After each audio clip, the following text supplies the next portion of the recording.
Hey everyone, Steven here, and today I'm looking at a monitor from a company I never thought would get into the monitor game. Radio Corporation of America.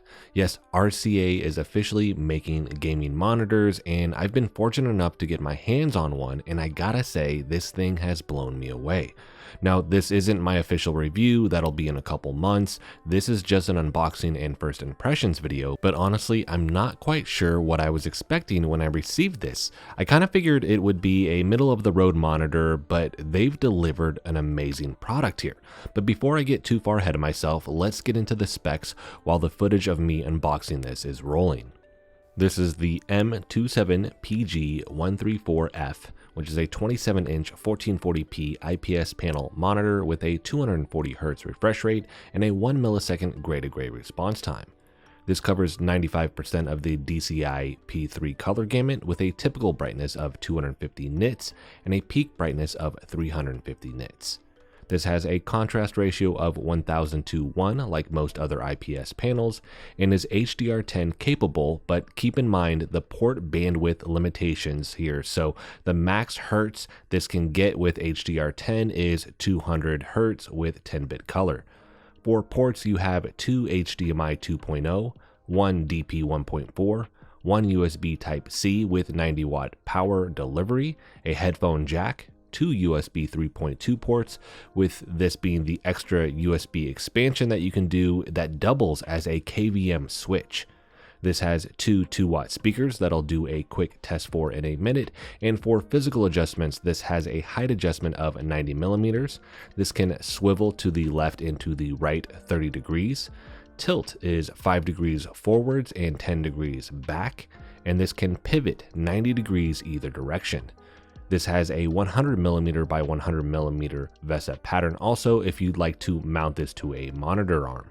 On the back of the monitor, you will find two RGB lights that can be adjusted in the panel menu.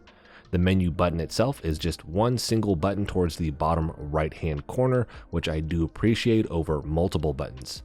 The base has a cable management hole that helps keep everything organized with a splash of red towards the bottom of the stand for some added flair. Inside of the box, you will get the neck, the stand, the screws to attach it, the user manual, a DP cable, and then the power brick and power cable. Last, the price here is $429, and this just went on sale this week, so you can grab this through the link in the description. They also just launched the M27SG134F, which is basically the same monitor as this one, but 165 Hz instead of 240 Hz, and there is no KVM switch or USB Type-C port. That one retails for $299, and there will be a link for that in the description as well. Moving on, let's do a quick sound test with the camera and microphone roughly 3 to 4 feet away from the monitor.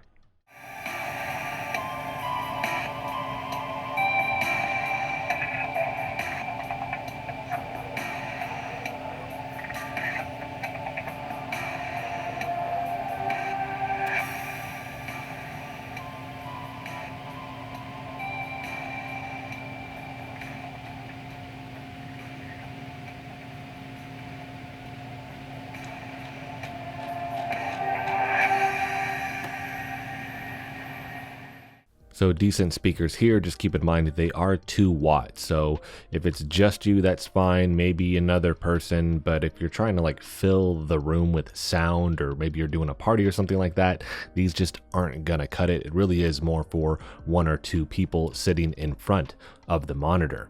Now, I won't be covering the panel menu in this video as that takes quite a bit of time to go through everything, and I always save that actually for the review, but this does have all of the options you will need and offers plenty of calibrations to help tailor the visuals to your liking. So they did a good job with the panel menu, again covering all of those different settings in the final review though. So now let's get into my first impressions, and I gotta say, I am really impressed with this monitor. If you've not gamed on a 240 Hz monitor before, it's incredible. Keep in mind, hitting 240 Hz will take a beefy GPU, which I'm using an RTX 3070 for all the footage in this video. I'm going to be hooking this up to my 3080 and seeing what I can pump out for the final review. So the footage here is with a 3070, and with most games, I'm getting pretty decent. I may not hit the 240 Hz unless I just turn the graphics down, but when I do hit that 240 Hz, it's one of the smoothest gaming experiences that I've had across all of the various monitors that I've reviewed. Just using the monitor with day-to-day tasks, you'll notice how responsive it is, with the windows popping up incredibly fast and smooth, or just moving a windowed app around on screen. It's just super responsive. That leap from 120 Hz to 240 Hz, it's a very noticeable difference. Now, I've not played on some of the new ones that are the 360 Hz. I know some they're trying to come out with, they're getting close to 500 Hz. I've not played on those, but just that jump, like I said, from 120 to 240, very noticeable. It makes it, to me, something that I could see being the next new gold standard, where everybody's going to want a 240 Hz monitor, because it does impact gameplay and just day-to-day workflow stuff that you do on your computer in a very big way. Now, 240 Hz isn't going to matter as much if the response time is really slow though, so you're going to get bad ghosting, inverse ghosting, black trailing, screen tearing, and so on. But with this, I'm happy to report I don't have any of that, at least what my eye can pick up when running the UFO test. So the 1 millisecond gray-to-gray response time here is really solid. That's with overdrive enabled. I've actually left this on middle here, and I've maintained great performance throughout. So just showcasing some footage of the UFO test so you can kind of see it. I don't have a trail pursuit camera, so I can't get the best footage of that, but just taking a still of that, zooming in and showcasing it. When you have really bad ghosting, you see a lot of trails behind that ghost, not just transitionary frames. You literally see a huge smear that just goes back, and you can see a lot of those ghosts. You're not noticing that here, which is really good. Now, this is my hot take on this, because I believe part of this is just going to have to do with the fact that as you increase the frame rate really high, you do start to smooth out any ghosting. Much like a higher resolution can eliminate pixelation that you would find on lower resolution monitors. We used to have like the anti-aliasing that you would enable in a game. We don't need that now as much as you get to these monitors that are 1440p and they're 4K, because it smooths out a lot of that. So I think part of it will have to do with that a little bit, but I also still think if this was an extremely slow response time, you wouldn't be able to get around that. You would still have ghosting, inverse ghosting, black trailing, screen tearing, or at least the very high potential for all of those things. But again, I'm not actually seeing any of that here, so solid performance. Speaking of the visuals with this though, they are top notch as well. This is 1440p at 27 inches, so it's going to have good pixel density at 108 pixels per inch, but in person it actually seems like it's more to my eye. I think that's because I'm currently in the process of reviewing another 27-inch 1440p monitor. That one's a mini LED VA panel, and the RCA here just looks way better in terms of the overall visual fidelity and sharpness of the image. The other monitor looks more pixelated than I was hoping, with games looking pretty good, but once you get into text and apps in Windows, it doesn't look that good. It doesn't have that sharpness and clarity that this one has. So just the RCA out of the box in SDR mode, there's really no need for adjustments. It just looks really good, and that's just another upside. I was expecting to need to spend some time calibrating this. You don't really have to. And as a matter of fact, for most of the footage in this, I'm actually using the movie preset with no other adjustments to this, just putting the preset on, which I did want to showcase a wide variety of games on this monitor. And with that, each one looks incredible to me. There's no loss in detail with this. Everything just looks crisp and smooth with these very vibrant colors. No horrible pixelation, no oversaturation, or muddled graphics to be found with this monitor. Very good sign. So the visuals here are great. You get incredible performance with that as well. And initially, with something like this, I wouldn't expect that it would be $430. That's crazy to me, because a couple years ago, you would be paying $800 to $1,000 for a 240 hertz monitor, and this is coming in at half that cost. So I think they nailed it. Just everything that they've delivered with this product and a solid price point, which is exactly what I'm going to want if I'm looking for a monitor. Now, again, this is just my initial impression after using this for a week, but I think it's hitting the trifecta that I'm always usually looking for, which is performance, visuals, and price. And then add to that a lot of small details that just make this a bigger draw, in my opinion, which is going to be the KVM switch, the USB Type-C input with 90 watts of power. That, by the way, you do get display over that, so you can plug any device. So if you have a handheld like a Steam Deck or something like that, it will actually connect to that and you can play it to the monitor there. You're getting speakers, you're getting 2 USB expansion ports, the adjustable stand, the RGB lights, a lot of these things here that you may not get with another monitor if it has similar specs and this price point, or at least close to this price point. You're probably not going to get all of those extra things with it. A lot of times you'll get the 240 hertz and the 1 millisecond gray response time, but then you're not getting all these other things. You're not getting extra USB ports. The stand maybe only has tilt to it. You don't get a KVM switch. You don't get a USB Type-C input. Again, there's a lot of things that end up potentially being missing. So I think they just really nailed it with this price point and what they're delivering in terms of all the specs here and the performance. So now let's cover some things I've noticed that I think most people are going to want to know about before they purchase this, starting with the HDR, which it's okay, but it's not a reason to buy this monitor. Personally, I've used it for some games, and if you spend some time calibrating it, it can look decent, but you're not getting full array local dimming here, and it has a lower nits. So I don't think it's going to be a main draw for this monitor. It's more like a cool extra feature that's there if you want to use it. Now, for console players, the HDR does look better than PC out of the box. The PC has more adjustments that you can make, and it just takes more time to actually do that. But for consoles, it's just simple and easy to do.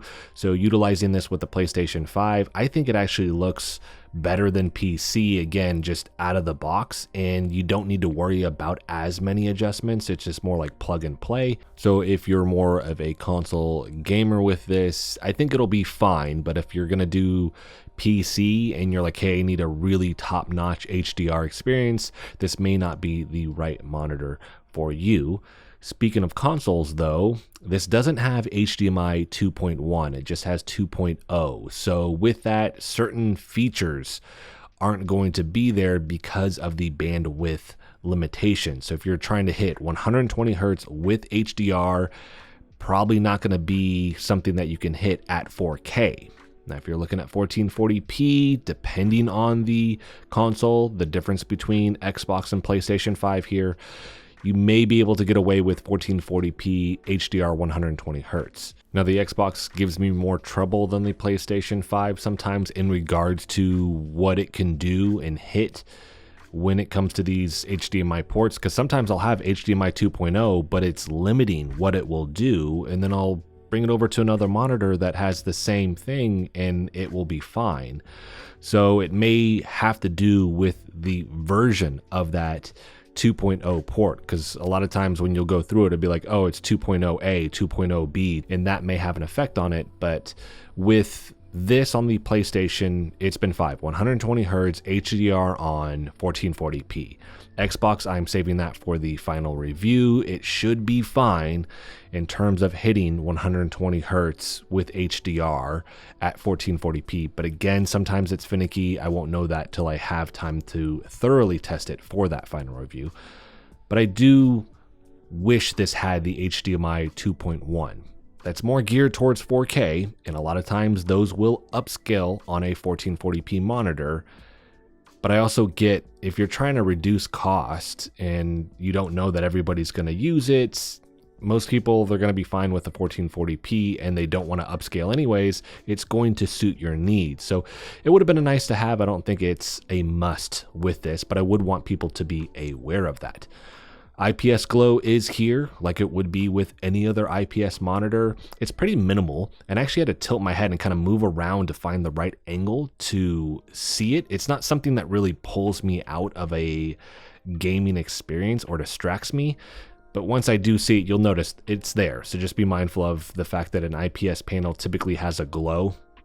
And with that, the lower contrast ratios with an IPS monitor compared to a VA panel may be something that you don't like. This is 1000 to 1 compared to most VA panels are going to be around 3000, 3500 to 1. So you just have more scalability with that contrast ratio. I found that this is fine though. I think the colors here are extremely vibrant, and they typically are more vibrant on an IPS panel compared to a VA panel. And so I will usually take that. I want a very vibrant panel because 1000 to 1 contrast ratio, for me, once I hit my sweet spot, it's usually fine. I set it and forget it. I don't worry about it. But if you do need the higher contrast ratio, maybe you do some type of content creation that needs that, or you play darker games that you just need that scalability that the 1000 to 1 contrast ratio here just doesn't have, then this may not be the right monitor for you. But I think for most people outside of specific use cases, it's going to be just fine. So that's going to be it right now for the things that I think people should be mindful of before purchasing this monitor. I want to hear from everybody else though. If you have any questions about this that I can answer with the final review, let me know in the comment section. That's hopefully going to be out in the next month and a half after I've spent more time with this and I get to go through and just do more specific checking with this monitor, like with the Xbox and things like that, but also spend more time and just see what else pops up with this that maybe I'm not noticing because I've been using it for such a short time.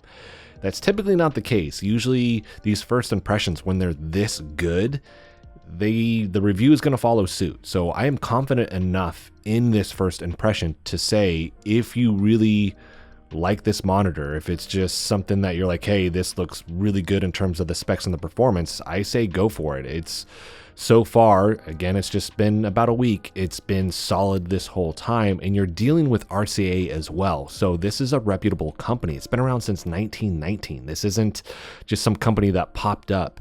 So when we're looking at, hey, if something happens with this, are they going to fix it? Yes, they're going to be able to fix this for you because it's a company that's been around for a long time. They're not just going to blow you off. And with this product, they're giving you 2 years with parts and labor on it. So again, I feel confident with this. It's just made such a good impression that if you want to pick this up, go for it. I will have a link for this in the description if you want to do that, as well as the other monitor. But for those that are like, hey, I'm going to wait till the final review comes out, if you have questions, if there's things that you want to see me test or answer, let me know in the comment section. I'm going to write all those out and then try to make sure that I actually answer those for you in the final review. So that is it for this one, everybody. If you like the video, hit the like button for me as it helps the channel out. If you want to continue to follow along with all my content, hit the subscribe button for me. And as always, thanks so much for watching, and I'll see you in the next video.